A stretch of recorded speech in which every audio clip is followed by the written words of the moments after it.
Assalamualaikum warahmatullahi wabarakatuh. Perkenalkan, nama saya Hirawati Kuba dari Fakultas PB, Prodi Ekonomi Syariah.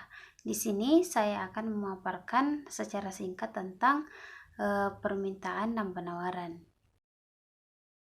Nah, yang pertama itu pengertian permintaan, di mana permintaan itu sendiri didefinisikan sebagai jumlah barang atau jasa yang diminta dalam waktu tertentu, pada tempat tertentu, dan pada jumlah harga yang tertentu.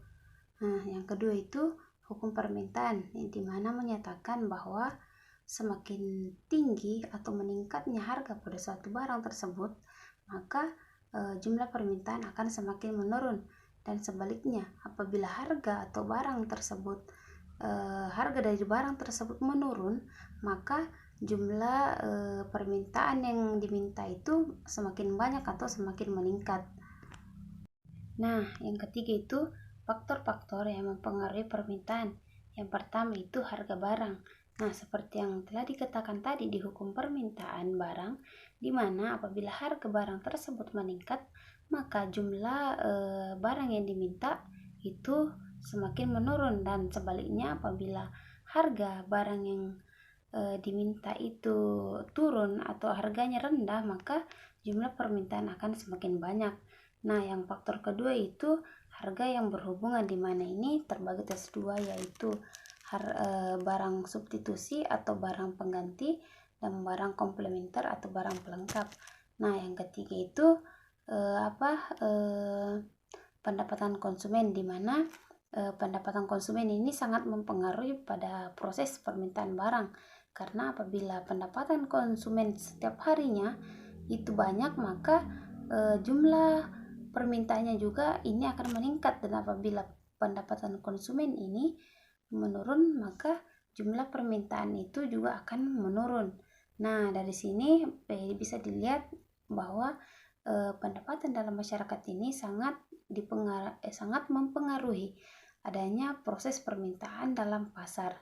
Nah, yang keempat itu selera. Nah, pasti beragam masyarakat ini pasti mempunyai selera, di mana ada masyarakat yang lebih mengutamakan barang yang A dengan barang yang B, tergantung kebutuhan ataupun ketertarikan masyarakat terhadap barang tersebut.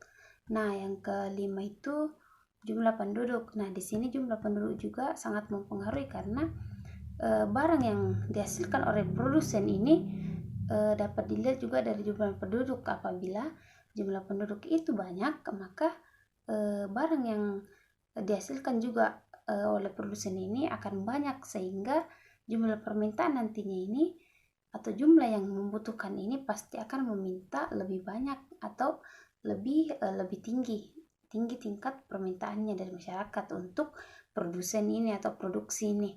Nah, yang keenam itu tentang ramalan. Nah, di sini dalam masyarakat itu pasti akan timbul yang adanya ramalan seperti barang A. Nah, barang A ini akan mengalami proses kenaikan harga pada bulan depan.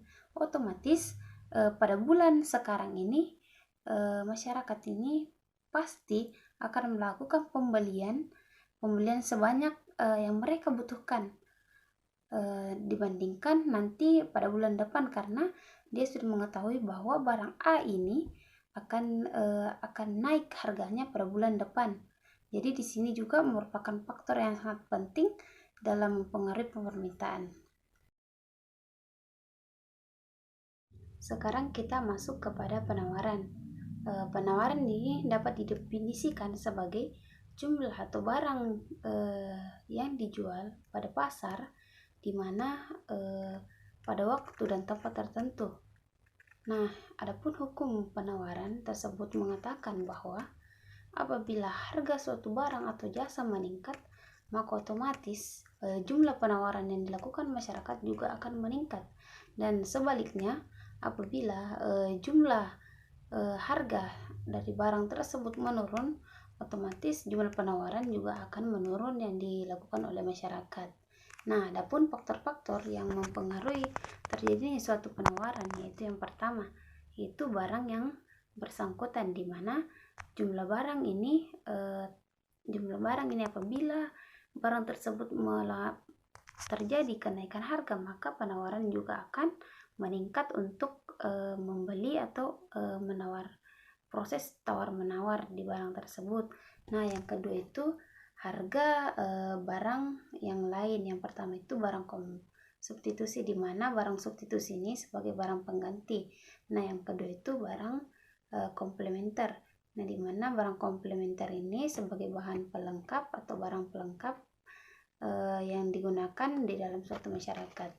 Nah, yang ketiga yaitu kemajuan teknologi, di mana kemajuan teknologi ini dalam memproduksi suatu barang atau jasa apabila produksinya itu semakin banyak ataupun menggunakan teknologi yang canggih, otomatis di sini mengalami biaya 2 kali lipat dibandingkan produksi yang dilakukan tanpa menggunakan teknologi yang semakin canggih seperti saat ini.